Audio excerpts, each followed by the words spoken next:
naa nga may ma rek bala may dugg ci dialogue bi ma revenir ci benn événement boo xamante dafa dal ci Sénégal jamono yi muy immeuble boobu nga dégg mu daanu fële ci Touba daanaka li ci faatu xaw a limu lool am solo benn nit rek bu faatoo dafa rëy rawatina nag loo xamante ne ni continué ko ci fukki nit yoo xam faatu nañ donc ñuy ñaan suñu borom xare leen àjjana mais dafa am bu ñu ci marqué lool ma ci alerter aussi les autorités ak ñi nga xam sax ñoo nekk ci média yépp ñu bàyyi ko xel trop boobu nag mooy te ñun foofu lañ demoon démb foofu laa demoon dinaa la woon image yi dinaa ko partager ak yow après d'accord benn soxna soo xamante ni ma nga dëkk fële ci Ndiosmone ginnaaw Caajaay ñetti doomam yoo xam moom moo leen jur ñetti doomam la ñàkk ci effondrement immeuble boobu donc te ñoom la amoon ñoom la yaakaaroon ñu nekk ay xale yoo xamante ni aussi góorgóorlu nañu ba seen métier dem di daan seen doole ngir bëgg lu ñu fàggoo lu lew lu ñu dunde ci jamono bi nga xamante ni jamono morosité économique la jamono bu métti la nga am ci say doom sonn ci ba ñu mën dara ñu dem dogal bu mel noonu fekk leen foofu donc je pense que ne c'est une famille boo xamante ni qui mérite toute l'attention des autorités de la République et de toutes les bonnes volontés parce que c'est une dame meurtrie ku am ngëm la waaye da ngay xam ne rek am na lu mu ñàkk loo xamante ni kenn ku ci nekk boo ko nattee sa bopp di nga gis ni mu toll donc véritablement maa ngi interpeller la presse ñu gën ci bàyyi xel parce que c'est une situation assez inédite parce que ñàkk doo ñetti doom noonu dans ces situations donc loolu nekk loo xamante ni lu tiis la donc maa ngi koy bàyyi loo xel autorités yi ñi nga xamante ni aussi ñooy les bonnes volontés la direction aussi de la solidarité nationale donc ñooñu ñëpp ñu xool nan lañ ci gën a mën a jàppee ba mën ko taxaw bu baax a baax en tout cas loolu dama ne woon moom lay tijjee ndax démb dama faa dem mu nekkoon jotaay boo xamante ni bu daw yaram la voilà ñu déglu ko waxtaan ak njaboot gi véritablement je pense que ne loolu dama ne woon moom lay tijjee waxtaan bi li nga laajte dialogue bi ñun dañoo jàpp ne dañoo am ay raison yu tax duñ ci dem raison yooyu tamit xam nga réew dafa am solo trop il faut que aussi relation yi ñuy am mu nekk ay relation yu wér basé sur la sincérité ak l'honnêteté te bu fekkee ne dañu li naan pour ndóbin rey sa maam boo gisee lu ñuul daw et il y a eu plusieurs précédents dangereux yoo xamante ni dafa tax ñu jàpp ne le couple présidentiel mooy Diomaye ak Sonko noonu laa leen tuddee le couple présidentiel donc mënuñu dal suñu xel ci li ñu woote man bi ñu wootee assise de la justice demoon na à l'époque une bonne partie de l'opposition demuñu woon man j'avais pris sur moi-même ne comme dañuy doog a ñëw woote nañ ay assises de la justice naa dem effectivement dem naa mënuma wax lenn loo xamante ni génne na ci assises yooyu te pourtant on avait mobilisé toutes les énergies mais dara génnewul ci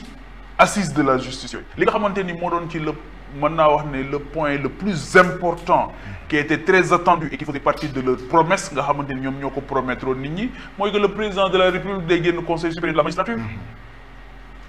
ak des réformes majeures pas des réformettes mais des réformes majeures yoo xamante ni su amoon peut-être que délit d'opinion bi ñu téye ku mel ni Abdou Nguer duñ ko téye bu amoon laa wax su amoon tamit du ñu fabriquer benn certificat médical yu kenn xamul pour génnee seen ku bokk ci ñoom ci jafe-jafe alors qu'au même moment am na ñuy traverser des situations beaucoup plus difficiles et qui sont maintenus aujourd'hui en prison loolu su amoon premier ministre du génn tey xam naa dinañ si dellu siwaat daal dina effectivement récolté na 150 milliards xawma ci yoo xamante ne ay surfacturation la woon au même moment ñooñu mu ne leen dem leen tabaxee ay classes ay salle de classe mais au même moment am na ñuñ téye ci kaso bi ndax surfacturation kon ñooñu defuñu dara ci kaso bi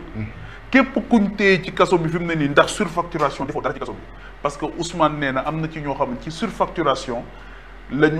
lijjantee 150 milliards moom moo ko négocier mais réew ki du doxee noonu di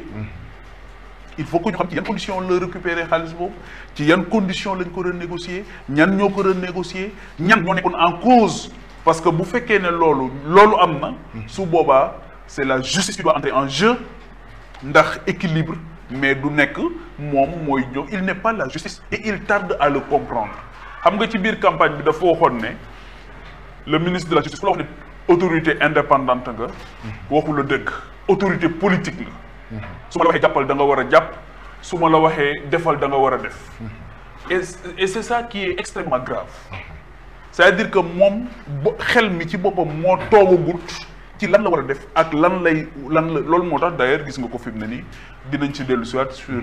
ces voyages qui coûtent énormément aux contribuables sénégalais te nee naa ko da ngay tukki rek te da ngay tukki dinañ ñëw ci te doo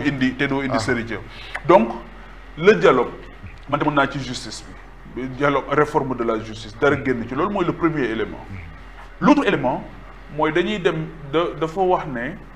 dañuy dem ci élection législative le président de la République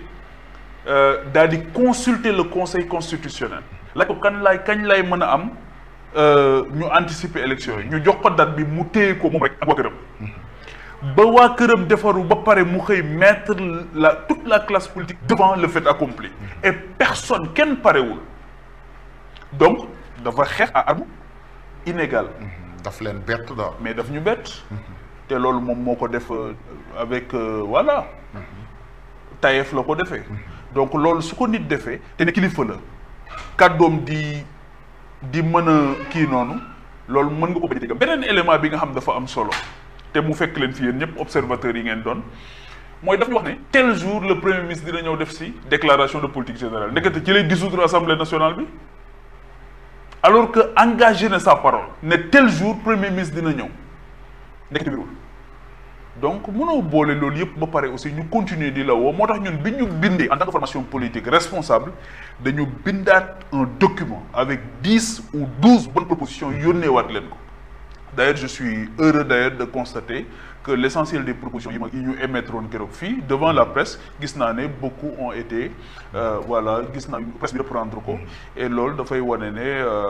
voilà ñun li ñu waroon def nañ ko maintenant on n'a pas le temps man démb j'étais à Ndiosmone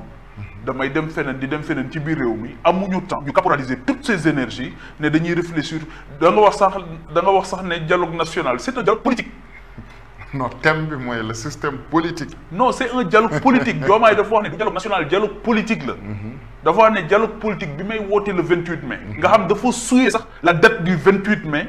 qui est dans le calendrier républicain mais qui est une journée du dialogue national. c'est pas un dialogue politique. mais moom effectivement Ousmane moo tax ba mu ko waxee Ousmane dafa génn Sénégal amul problème politique. mais xam nga tey Pape Djibril dafa am lu am mooy bu ñu ne dialogue cadre la bu ñu war a mën a waxtaane tey ji lan la ñuy waxtaane mooy Sénégal ak intérêt Sénégal